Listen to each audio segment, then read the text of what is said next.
This video is brought to you by Osmocote, the planter's plant food. I'm Amy Grisak, a garden writer in Great Falls, Montana, and today I want to tell you how to save your tomato seeds. Now, more people are understanding the benefits of saving seed from their open pollinated, which includes the heirloom varieties that they grow in the garden.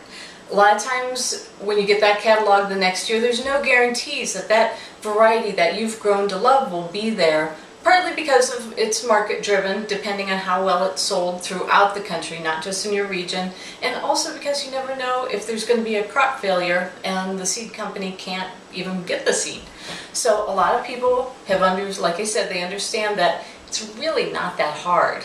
Now, for most of your seeds, like the squash, peppers, cantaloupe, broccoli, that type of thing, all you basically have to do is scoop it out and put it on a paper towel or a screen or something like that and thoroughly dry the seeds until you pop it in an airtight container like a Ziploc bag, baby food container, anything like that, and save it for next year. But there are some others that are a little bit more tricky. Tomatoes are one. Now, the thing with tomatoes is, you know, when you cut a tomato and that seed it's slimy. I mean, it's covered with this gel. So what we need to do in order to save tomato seeds the best is to get that gel off. And the way to do that is to ferment it. So it's really simple. I scooped out the guts of a tomato a couple of days ago, three days ago, and put it in a jar with a cup of water in it or so. And I just put the cap on, because fermentation doesn't always smell the best, so you want to keep a cap on, especially if you're like me and put it on the kitchen counter so I remember it and don't set it somewhere and ferment it until it really becomes a science project. So I just put the seeds in, scooped out the guts, put the seeds in, put some water, screwed on the cap, and put it on the counter. Now, every couple of days I'll kind of shake it up a little bit, and what is happening is the good seeds are falling to the bottom. Those are a little bit heavier, they're going to the bottom. The bad seeds and the debris, the guts, come to the top. Now, if I let this go for a few more days, which would actually be fine for it to do, I might get some white scum on top, and while it doesn't look appealing, and if you take the lid off it doesn't smell appealing, it is absolutely fine.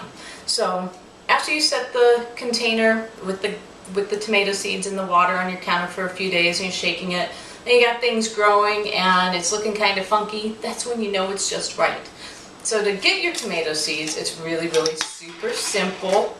You're going to just pour off this top stuff, because like I said, what's floating on top isn't what you want.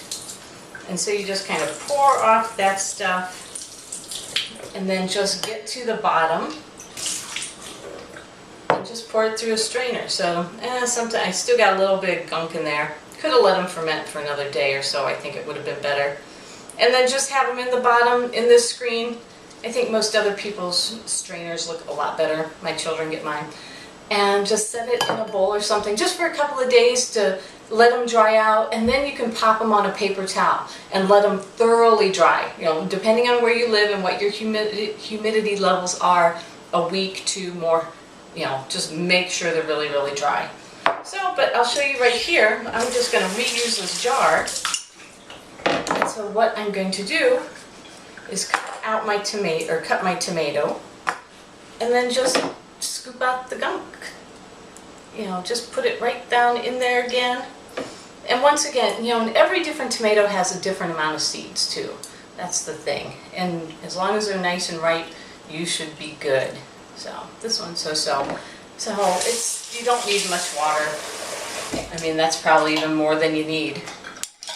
So once again, I'll just set this on the counter, let it go for a few days, wait until there's some funky stuff growing in there, and then strain it again, dry the seeds thoroughly, and then put them in a bag. So I will be ready for next year. So if you really love those tomato varieties that you like or that you have growing, especially, like I said, only if they're open pollinated varieties, you can't save the seed from hybrids. Just do this. Throw some of the tomato guts in a jar, add some water, let her ferment on your counter, drain it, and you will be good for next year.